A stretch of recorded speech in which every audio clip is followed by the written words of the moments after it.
Alright guys, I'm back sooner than I thought I would be back. It's not for a good reason. We're having troubles with the truck and it's not looking very good right now. The good thing is that we got the perfect guy to diagnose the problem, and that's this guy right here. So I was on my way to work today and all of a sudden I start hearing this clunking coming from my rear end on my truck, and I thought maybe it could be a U-joint. I thought it was weird because it was just, and all of a sudden it started sounding really bad, really loud. And so when I got to work, I checked to see if my drive shaft was shaking near the differential, and I was like, no, it's pretty solid, so it couldn't be my U-joints.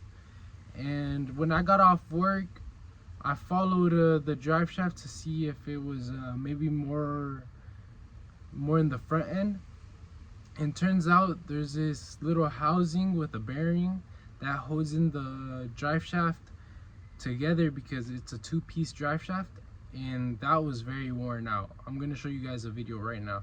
So this part right here, let it zoom in.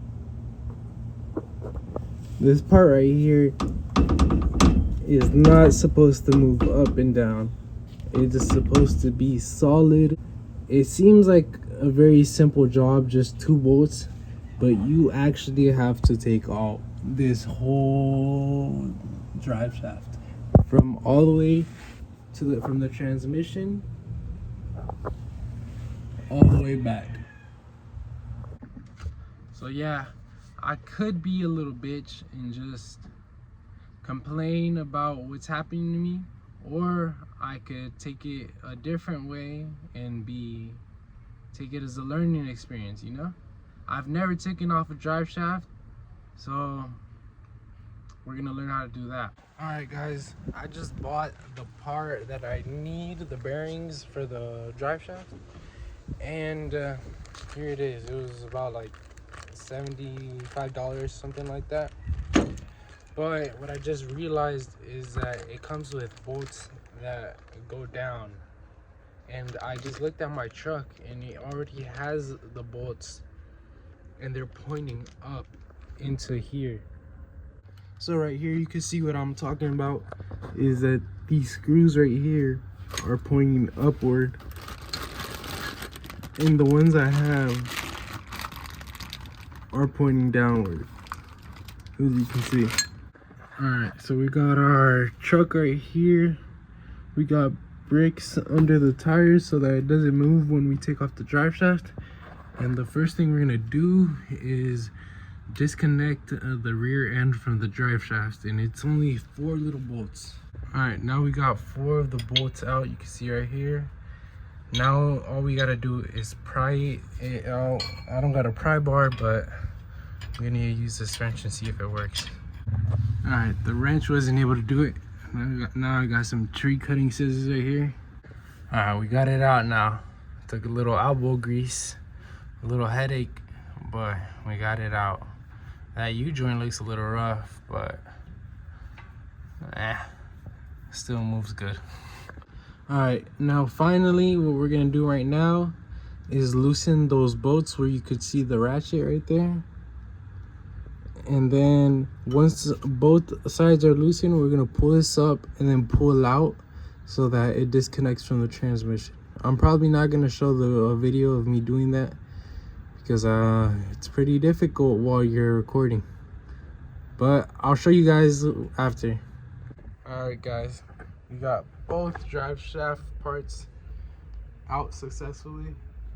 Now we just gotta get that part off the drive shaft. So let's see how we're gonna do that. So now we are ready to take off the bearing, but look how terrible this thing was. I'm surprised I didn't notice it before.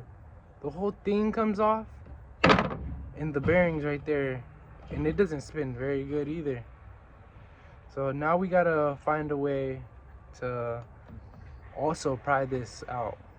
Alright guys, I'm not gonna lie, that was a bitch to fucking take off.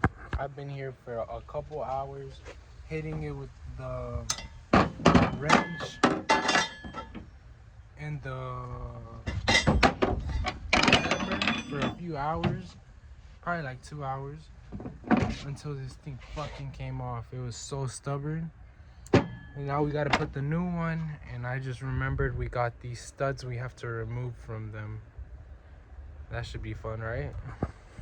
That last clip you guys seen was from a few days ago, and I ended up returning the part that I had with the bolts and then just getting another part that was a little bit more expensive but had just the holes and was able to insert it right in. I ended up finishing the job without filming it.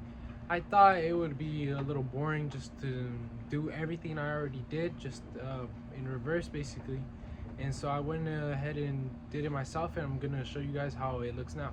So I'm gonna go ahead and try to film a video of how the drive shaft looks now that I have the bearing in, and hopefully these dogs that be licking their balls don't lick my face right now.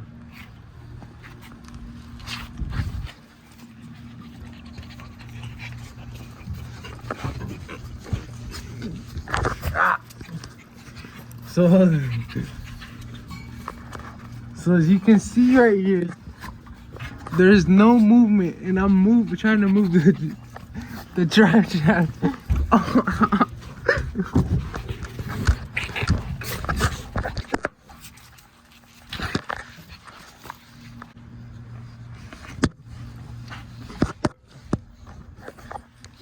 So you can see right here, it doesn't shake anymore at all, and it doesn't make any noise.